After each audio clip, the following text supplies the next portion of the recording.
Our guest this week has spent 20 years inside some of the biggest tech conferences on the planet. And she'll tell you that the gap between an agenda that fills a seat and one that actually moves businesses forward isn't a scheduling problem, it's a strategy problem. She is many things, but she is never just content with your content. It's Event About It with Stephanie Wells.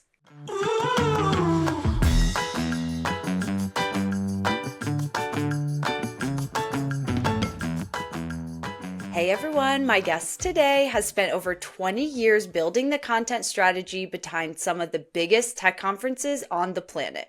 Microsoft, Salesforce, Tableau, Workday, just to name a few. She's a founding member of the Event Content Council. She just wrapped up 2 years deep inside the world of hands-on training, and this fall she's launching her own firm, Gold Heart Events. She's the person you call when your event has sessions but no strategy. Welcome to the studio, Stephanie. I'm so glad to have you here. Thank you so much, Megan. It is going to be a thrill to be here. I can tell already.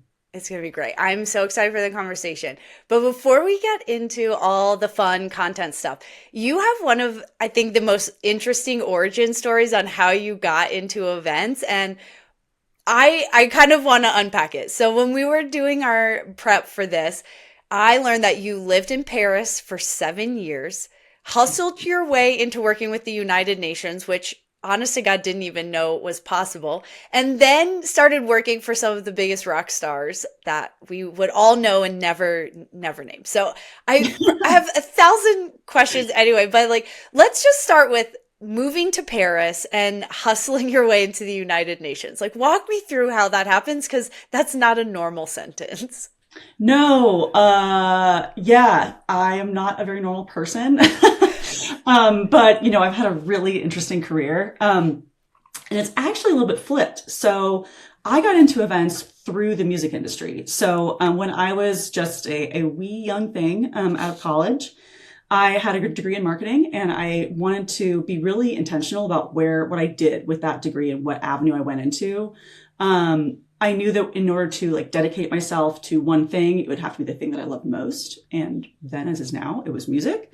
And so I said, what can I do with this? So I ended up getting an internship at a record label in San Francisco. And then I moved to New York to get started into the music industry. And I ended up working for a music publicist. And so then kind of got into events that way, and then really got into it. Then I took a detour into the fashion world, which isn't even on there. But yeah, so I ended up working for some sort of big name rock stars. I worked for the most notable is probably Lou Reed, which from the Velvet Underground, if you're not familiar. And then segued into working into fashion, like I said. And that was really when events took off, Okay. production, big, large scale runway shows, things like that I was like, wow, especially for a little, 24-year-old me saying this is the most glamorous thing I could ever imagine doing. Come on. I can only imagine how glamorous it is, running fashion shows. It was wild. I still I was like, how did I even, I had no business being there. But it was, I really liked seeing and I still do, seeing all the pieces come together. You walk into the show floor or the venue or whatever, and it's empty, and then it just kind of pops up together, and it's incredible. And then I decided that I wanted to get my MBA. So I moved back to Paris because got my undergrad in Paris, and moved back to Paris to the Sorbonne and got my MBA. And that led me to knock on some doors. I really wanted to continue in this sort of vein of really impactful work. In between fashion and MBA, I had taken a spin in the nonprofit world and worked on programming for the Alliance Française in San Francisco, which is a French cultural organization, and really loved that, and opened my eyes to a lot more of the world, and wanted to continue in that direction. So I managed to knock on the right doors at the right time, and somebody had a PR and events internship open at UNESCO in Paris. And I like to say that I hustled my way in because I had not the pedigree, and I didn't have the right connections, and I just literally just was fearless and knocked on every door. It's like, I'm just going to swing big. Like, I'm Yeah. here. I might as well like swing for the stars, you know? When that wrapped up, I moved back to the Bay Area where I am from originally and started to make a move towards tech because that is, if you're in the Bay Area and you're in events, you're probably in tech. And Yeah, so I've been probably. doing that for the past, yeah, probably for the past 10 plus years at this point. So I anyway, mean, that's a long story, but it does have a lot of twists and turns and it's a fun one for me to tell. I think it's incredible because the diverse background I've always thought is a benefit. I have a non-traditional path myself, and I think it's been the superpower to my success, honestly. And I mean, one thing you said in there and knocked on the right doors at the right time. I think putting yourself out there rewards people who do that because at the end of the day, what's the worst case scenario? They're just going to tell you no and you keep Right. knocking, right? So like Right. what's the worst? Yeah. I mean, incredible rock stars and fashion and UNESCO and so many things. Before we get into our next segment, I kind of want to know, like, what's the craziest thing you've seen on a rider? I mean, you've Oh, worked with some rock stars. You don't have to name who it is or any of that, but like everyone's heard the green M&M stories and we know like why riders are so important. But given the diverse background and the high profile events you've kind of worked on, I want to know, is there something so crazy that like stopped you in your tracks? it's just to be totally honest, it's less about the what and it's the how. It actually really set me up at a very young age for working on like large scale events because when they want something, they want it now. They want it Yes. immediately. And it might seem ridiculous. And whether that thing is like moving a meeting, doing a thing, like just constant vigilance on what they want. If it's they're in Montreux for the Montreux Jazz Festival and it is, 2 o'clock in the morning in New York time, they're going to want X done immediately. And, that kind of blew me away. I'm like, really? Like, okay. I'm like, I'm not sure how sustainable this is for me, but yeah, I think that's the most nutso thing that I've seen. It's like, okay, all right, man, I'll get you what you need. The speed of delivery. I love it. Absolutely, yeah. And I'm curious. So I've talked about this on previous episodes before, but one of my favorite Netflix documentaries I watched this year, maybe it was the end of last year. Anyway, recently was the Victoria Beckham Yeah, documentary yeah. and how she's in Paris. She decides to take her fashion show to like a huge chateau outside of town and it's just raining cats and dogs. They're debating if they postpone it. The event nerd in me was like, tell me more about the event and Oh like the yeah, setup and how did yeah. they solve it? They're You kind of like, can do do we this. cancel? Do we not? And then it's like, Yeah. we're not canceling and they just move forward. But I was like, well, how did they deal with all of the mud and all these things? So, one, have you seen it? And what's your perspective on that, given that you used to run fashion shows? I was a very small cog in the fashion show wheel. I'll just say that. But I think that like that's kind of sounds like I have seen the Victoria Beckham documentary. It's been a minute, but it reminds me a little bit of Firefest, I where love it's like that.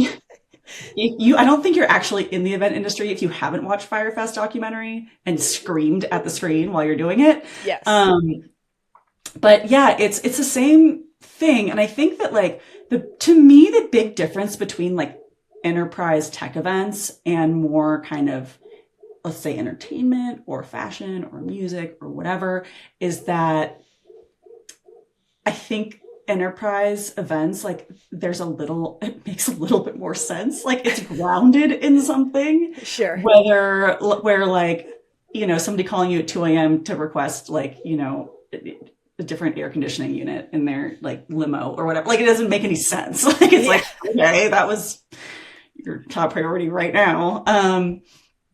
But yeah, I mean, I think it's so funny because like they always talk about this seating thing at runway shows and it's like Yep. legendary and it's literally like bleachers. Like it's Like not it's not that like fabulous of a seating no, arrangement or like seating like actual seats. Like they're not comfortable, like cushiony they seats. Like look you're, like bleachers. Like it's like Anna Wintour is on a bleacher. Like oh my God. you know. I mean, yes, when you break it down, like that's exactly what it is. You don't think about it that way, but from an event standpoint, that's exactly what she's sitting on. Yeah, it's wild. That's a great segue into our game where, I mean, you've seen Paris, the UN, Rockstars, some of the best B2B tech out there. But we also know that some of it's theater and some of it's strategy and brain. So we're going to play a game called Scope or Nope. So here's how it works. I'm going to give you an event content practice and you tell me it's in scope, non-negotiable, it's in the plan, you should definitely do it, Mhm. or nope, like cut it, not worth it. Okay? Great. Let's And go. if you're welcome to give an explanation, but you have to keep it short. Got it. Okay. First one. A content repurposing strategy built before the agenda is finalized. Mm, yes and no. Okay. Um, Generally, sure. Like have a skeleton ready to go, but you're not really going to know what you're talking about until the agenda. Well, the agenda's finalized. That's a whole other thing. But I would say like I'm leaning more towards yes. Like be Yes. prepared. Be prepared. I think this is kind of a silly question, but like, is an agenda ever really finalized? Like, I don't think it's finalized till it's actually happening. No, has anybody ever been on the other side of a keynote? Like, no. Exactly. Okay, next one. A mandatory speaker prep call with content strategists before every session. So before you get on site, you're doing a prep call with every speaker. I love that. Yes. Hard Yeah, yes. hard yes. A dedicated content brief for every session before it's confirmed on the agenda. Ideally, yes. Does it Ideally. ever happen? Not really, but ideally, yes. Ideally, yes. Okay, a post-event report that measures attendance and NPS scores, and that's it. Why bother? Agreed. Mm, Why bother? That yeah. doesn't even tell you anything, No. really. Okay, content strategy document that exists before a venue contract is signed. Yeah. Yeah. I mean, there's a lot that you can know before a venue contract is signed. Obviously, the real estate that you have to work with is going to vary greatly based on the specificities of it are going to be based on which venue you're signed on for how many days and what kind of pieces of that venue you're going to get. But you're generally going to know how many attendees you're going to have. I mean, it's not going to be from like, oh, some curveball like we were planning for 2,000, but actually it's 20,000. Like that's probably not going to happen. Yeah. So yeah, I think content is also the first out the gate, as you like to say in the content world. And so we are before everything a lot of times. We might be before venues are signed. We are before sponsors are announced. We are before everything. So we have to be, we're the first ones. Once an event wraps, then we're the first ones to start again on that, on whatever event. Yep, agreed. A dedicated content lead, a separate person, potentially a separate job from logistics. Oh, 100%. That's been my job. Not to say that like me and a lot of my peers, like our specialty is in event content. So programming, we usually have a strategy and operations. Those are individual people. I'm talking about like the enterprise level. Sure. But I feel strongly that yes, you really should have an event content lead. Depending on your goals and your budget, but like you're going to be better off for it. Yeah, agreed. Session titles written by the content strategist, not the speaker. Um, no, I think that no. And I think that there's like two schools of thought in it. So I've been down both pathways where you get an editor involved, like an in-house editor or something, and they change the meaning of what you're actually the speaker's actually talking about so that it actually doesn't make any sense. It could be, something technical that's in the description or the title, that not only the speaker, but the speaker is the subject matter expert. They're the SME. So it's important that you retain the integrity of that title and description for that session. And oftentimes, if you get folks who are not SMEs digging into it, that it's not going to be meaningful to the attendee. I would agree. Okay, last two. A post-event content audit that determines what never gets programmed again. And maybe not what gets programmed, but also evaluating speakers, like maybe what speakers never get scheduled again. Yes. And I would also say that this is not a post-event thing. Me and a lot of other of my peers have a notes open on their phone. They're like, okay, do not. Like do's and don'ts for next time around during the event. And we're walking around and we're taking notes on it. So absolutely. Yep. I think even operations people, I mean, I was just on show site last week and did the same thing. Oh, I'm sure. Sometimes I have a little notepad too, because sometimes I can just scribble a thought down versus like typing in my Oh, phone. yeah. Like I have both. All Yeah. right. Whatever it takes. But like, for example, if a speaker is really not holding up their end of the bargain, if they're not delivering properly, if they don't show up, that person's not speaking again, unless there is some dire emergency. But that has happened many times where we've been like, oh, this person didn't show up at all, whether they are an employee, whether they're an external speaker, you're not coming again. You just wasted 150 people's time paid to be Yeah, here and see you. absolutely. Okay, last one. Attendee feedback that directly shapes the next event's content strategy. Again, ideally, yes.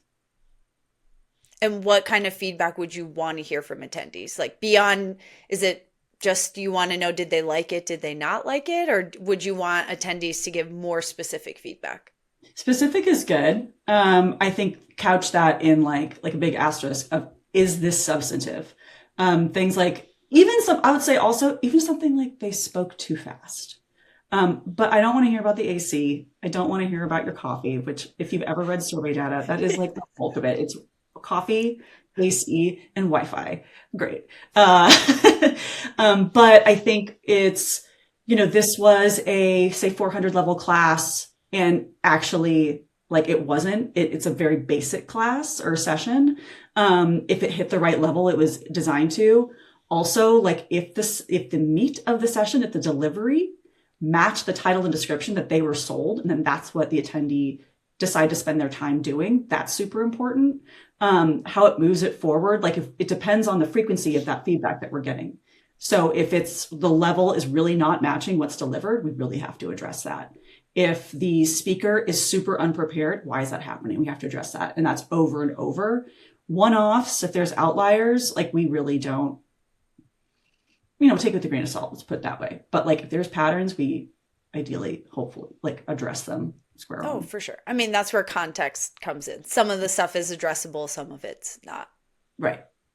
Awesome. Well, that's a great place to wrap up scope or nope. I think Stephanie just gave all of our listeners some really great takes on how to evaluate your content and what should be in scope and what should not be in scope. Well, now it's time for my favorite session of every episode, the vent of the week. Because sometimes the only thing tighter than a load-in schedule is our patience, and this is your safe space to let it out. All the pet peeves, the planning pains, and the things that make this industry a little too eventful. So, Stephanie, tell us what irks you about attending or planning events. Okay, well, it is the topic that is two letters absolutely everywhere, omnipresent in events, and frankly, it feels like in life, and that In is life. AI. Yes. I have spent a lot of time not only in like enterprise, like tech events, but also in other kinds of events, which is great. I think everybody should do that is step outside the tech bubble. If you're in tech, step outside whatever bubble you're in Yeah. and go to something sort of your counterpoint. And I will say that we love AI for a lot of reasons. Planners love AI. There are really, to me, really great reasons to use it and really strategic ways to use it. What I think that we're getting more into and that I'm disappointed to see is we're taking an event, a conference, a gathering of people, which is what a lot of us really miss from, especially from COVID times, especially a lot of work from home culture. I work from home as well, so I'm not knocking that. But we miss each other, right? Like we miss humanity coming together. And we miss meeting new people, seeing old friends. That the humanity is the core of a conference or an event. And to me, AI is helping to homogenize that experience. So that you really don't know if you're going from company A event, B, C, D, they all look the same. They all sound the same. There's such a lack of personality. And you can just tell the AI stamp is everywhere, and particularly in content. Yeah. So if we're getting AI to write our titles and descriptions, you're going to know. Anybody who's ever touched AI at all knows what AI sounds like and feels like. And I will say that some of the most successful programming that I've worked with has had a lot of personality in their titles that I don't think is replicable through AI. Um, when I worked on Tableau, Tableau is a Salesforce company. Tableau Conference is known for their like very pithy, very kind of jokey, but accurate session titles and descriptions. And they get a lot. That's a people enjoy. They look forward to that. They Yeah. want to laugh along, and AI can just homogenize that. I'm not saying that it did, but I'm saying that something like that is so meaningful to attendees and help. It's actually like I would say a butts and seats driver. People want to know what they're talking about in this like funny session. I'm worried that AI is going to strip that from conferences. Um, It's and going to then whitewash everything. It's just going to make it all the same. I think that there's a difference between efficiency, leveling the playing field, and homogenization. Like I think those things are what we kind of have to bear in mind. Frankly, like it's AI is boring. Come on, I mean, better.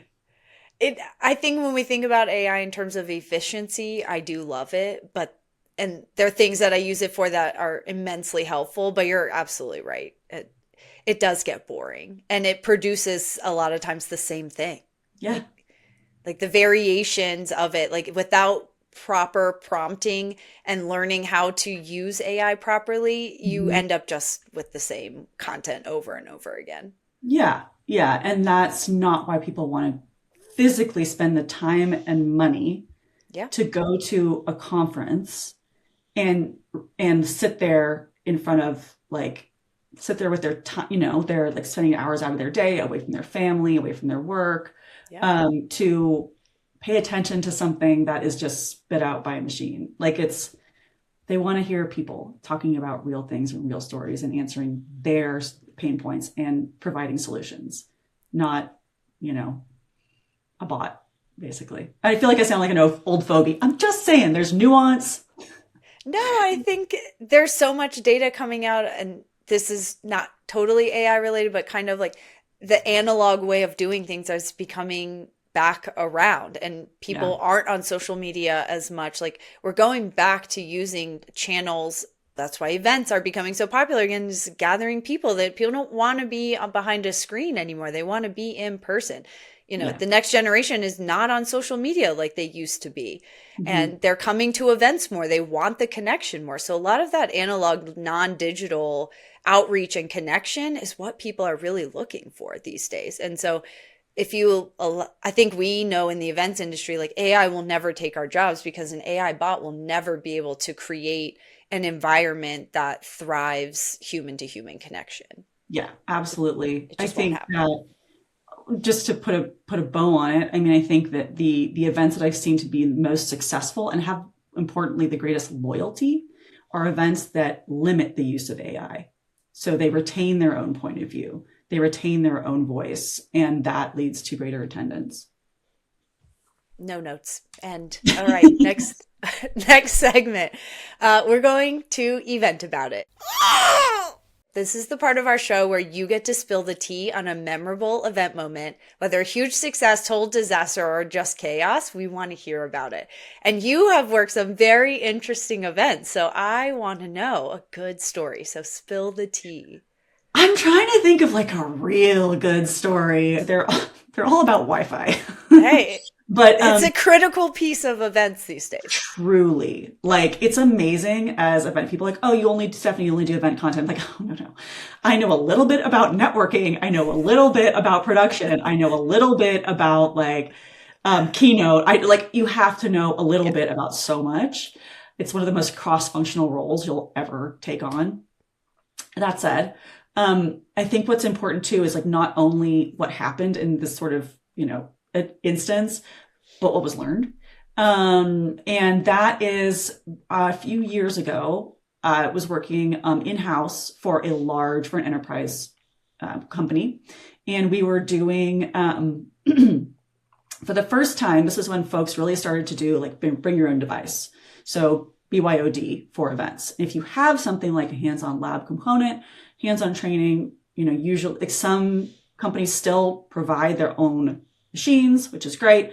They're hardline, whatever. This was the first instance of a large company that I was working for, really wanting but that's a huge budget line, right? To provision machines and hardline internet for all these people. So it's dozen rooms, 150, 200 people. Like that's a lot in your budget. So they wanted to try to reduce that budget line, understandably. And so we went with Wi-Fi for hands-on labs. Wi-Fi, everybody had to bring their own device, which is ideally a laptop, but who knows? And then everything would be on a dedicated network. As you know, famously, conference Wi-Fi is a little bumpy, so we had to have our own network for it. This was at a venue in Vegas that I'd previously been to with another company a few years prior. And I had raised during the planning, like, hey, I was at another company. I was here a few years ago and the venue Wi-Fi went down. And it was for the same sort of format that we're using. It was for the labs, and that was like a paid edition. And so having Wi-Fi go down for like a pre-conference additional fee, like additional paid training program is like really not good. And so we, at that time, I think this was like 2018, we had kind of gotten to the bottom of it. Is it the third party? Is it the venue? What is it? And it was the actual like infrastructure of this venue that was not up to date. So at the very beginning, I was like, hey, just by the way, guys, like this is what happened to me a few years ago. And fast forward, we thought we did all our appropriate checks. We thought that we were like up to it, but it's always, trying something the first time at scale is always like, you never know what's going to happen. It's always a bit of a Hail Mary. Yep. And so sure enough, the Wi-Fi went down. And so for this particular conference, hands-on training was a big audience acquisition motion. Like a lot of attendees would show up just for this kind of really deep training. And so having Wi-Fi go down was not good, and it stayed down. And there are other things happening too. Like in events, it's like usually not one thing, it's like multiple contributing factors. Yes. But we were trying to get to the bottom of it. We're talking like venue, we're doing this. And my hands-on training company, which I in the future ended up working for, determined that there was somebody with a tiny microwave in their pocket walking around the venue and completely sucking up bandwidth. So it was bandwidth interruption. It was venue, like infrastructure, obsolescence. So the drops weren't working. We could add as many drops as we wanted to, but because the actual infrastructure of the building was not the latest and greatest, It just didn't have what we needed to be able to function properly.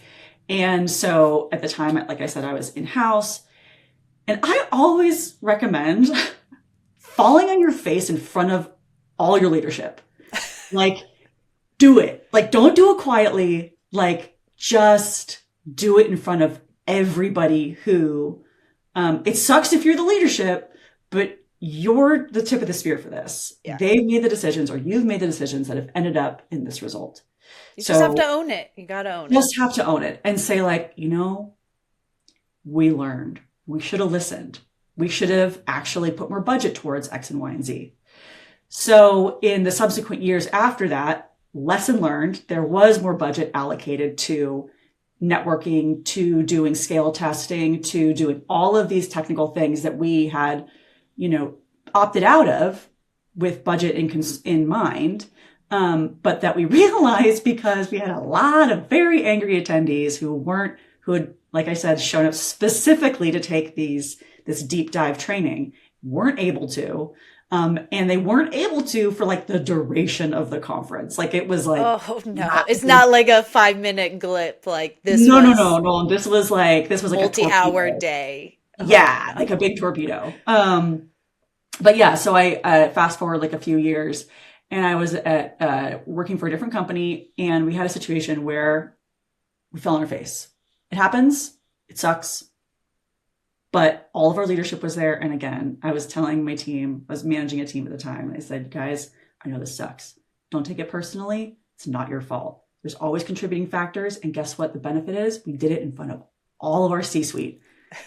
So now what's going to happen is they're going to realize that we need like more resources. We need to think about this differently. We need to approach it differently. And yeah, it like I think most people who have been in this position are like, yeah, man, this sucks in the moment. Oh God. Like, but the biggest learnings come from that. So Well, and I think you reframe it really well. Like it sucks to do that in front of your leadership, but then they see it yeah. and can allocate more resources moving forward. So I think that's a great reframe.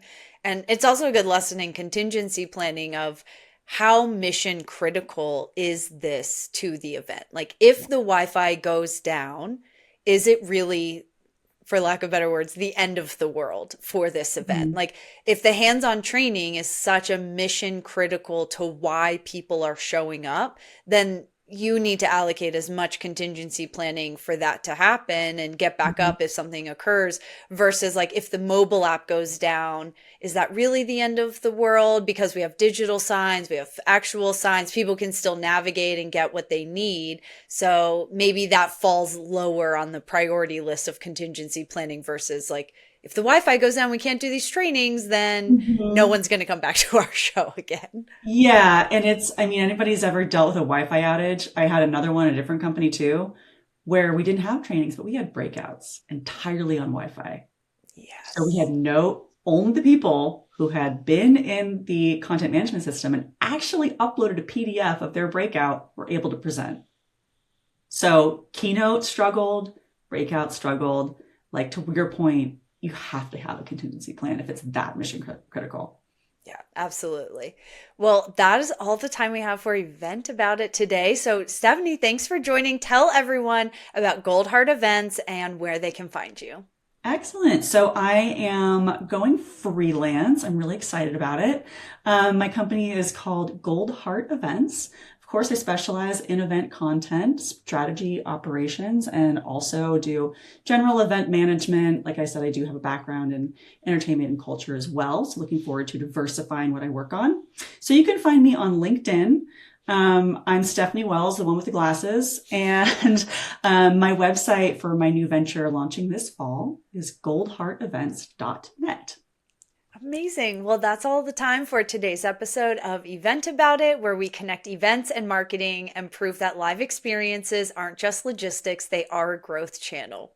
If this episode made you think differently about how events drive pipeline, brand, or growth, make sure you're subscribed, and that's how you'll catch what's coming next in the Event About It after show, where Stephanie and I go deeper into what it actually takes to build a content strategy that ties to real business outcomes, how we might finally be able to solve the 365-day content challenge, and what her 20 years inside the industry taught her that she's now bringing to Gold Heart Events.